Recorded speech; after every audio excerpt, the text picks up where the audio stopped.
Did you know that North Dakota is home to America's most underrated national park, at least in my opinion? This is Theodore Roosevelt National Park.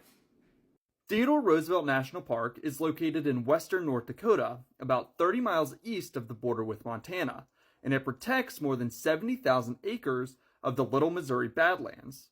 Badlands topography, which was first named by French fur trappers for being badlands to travel across, is characterized by a series of buttes, ravines, and gullies.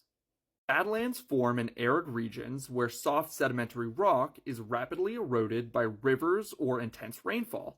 These features are found all over the world, but perhaps the most famous example of badlands are found in Badlands National Park, shown here, which is located several hundred miles to the south in South Dakota.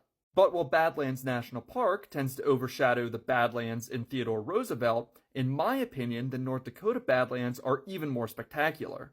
Now, I might be biased because I worked as a park ranger at Theodore Roosevelt for a summer, but the North Dakota Badlands are way more dramatic, and they're actually significantly larger than the South Dakota Badlands, primarily because they're a lot older and have thus had much longer to form.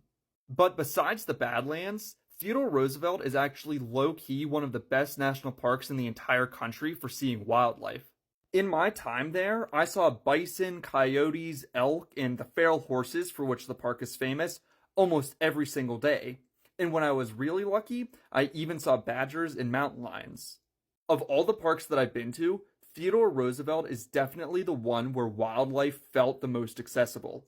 Another great thing about this park is the fact that it's relatively unknown, so it's virtually never crowded. You can visit any time of year, even during the peak of summer, and it's very easy to find yourself in complete solitude.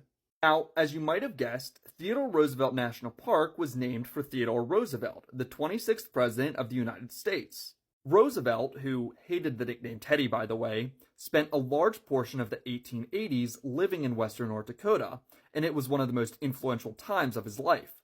According to Roosevelt himself, living in the North Dakota Badlands had a profound impact on his views on conservation, and these views directly influenced his policies that he enacted during his time as president several decades later. In fact, during his time as president, Roosevelt created the modern-day U.S. Forest Service, helped establish 23 national park sites, and ultimately protected over 230 million acres of public land.